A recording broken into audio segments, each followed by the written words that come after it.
Welcome back to our Barron Spotlight as we are joined by Justin Morneau. I thought a couple of years ago that these rehabs were easy. Big league guy would come down, he'd go 5 for 10, he'd hit 3 home runs.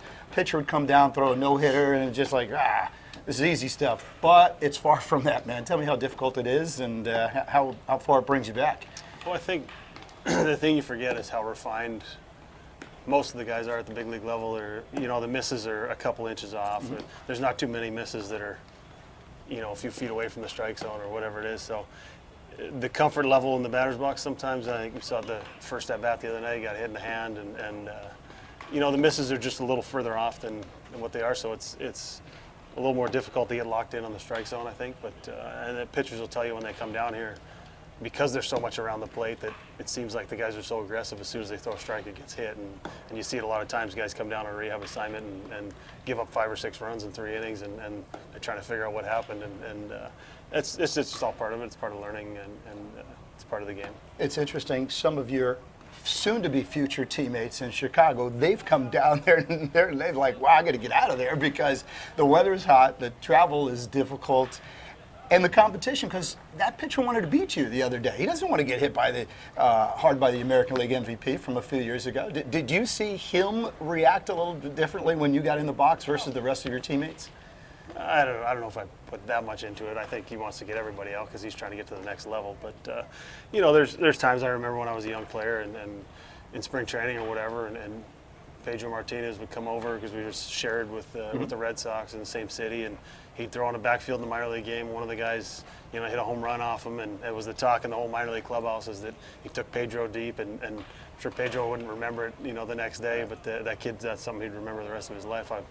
Pedro's a Hall of Famer. I wouldn't put myself in that category or anything like that, but you just know how it is when you're facing big league guys, and there's that maybe some little extra that you want to just see how you measure up against those guys and prove to yourself that you can get to that next level, and I think that plays into it. You're here again for a reason as we take a look. I'm sure Furco will get this, but this right here, when did that happen?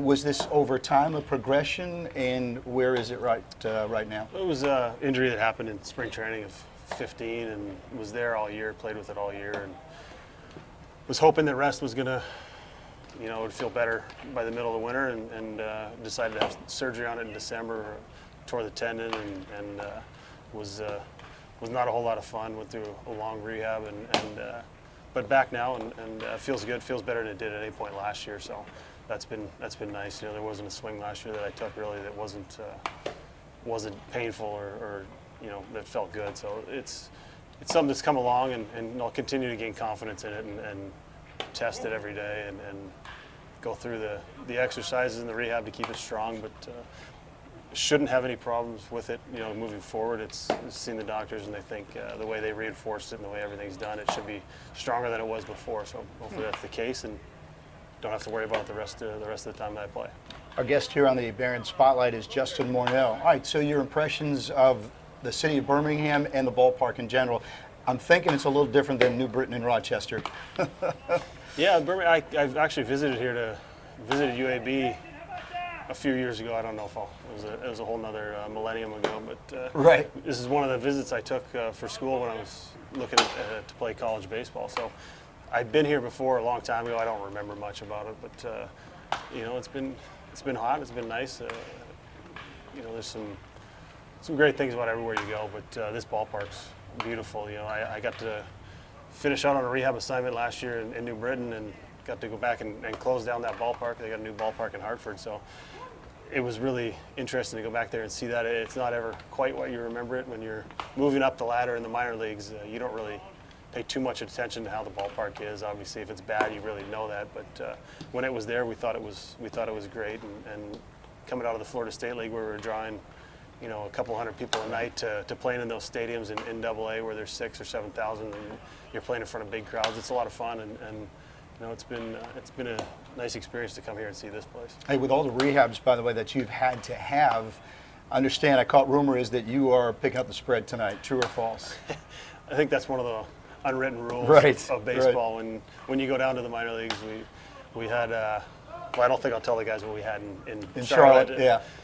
But you know, you come to Birmingham, we have to do a little bit of barbecue, so we're going to do that tonight and have some ribs and all. Yeah, that this is kind of not the stuff. Eastern League, Justin. This is it better be Southern dialect. All right, driving to the ballpark every single day in '06. What was that like? It was fun. You know, our team, we got off to a little bit of a rough start. I think we were 3 games under at some point in June, and it kind of turned around all at the same time.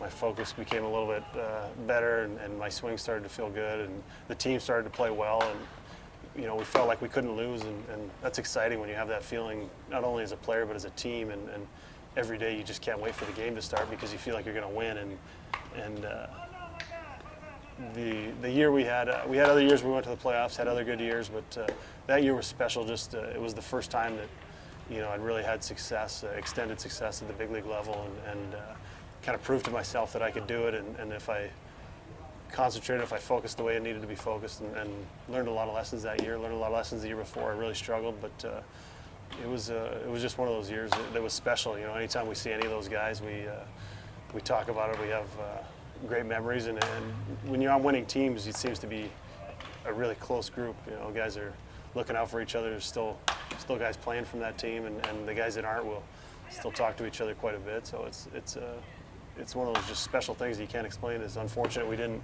go further in the playoffs, but it was still a really special year. Trivia for Justin Morneau. Who did you beat out for the MVP? Who was second? Well, Jeter was second. He had a great year. Or Ortiz had a great year. I think he had 52 that year. It was.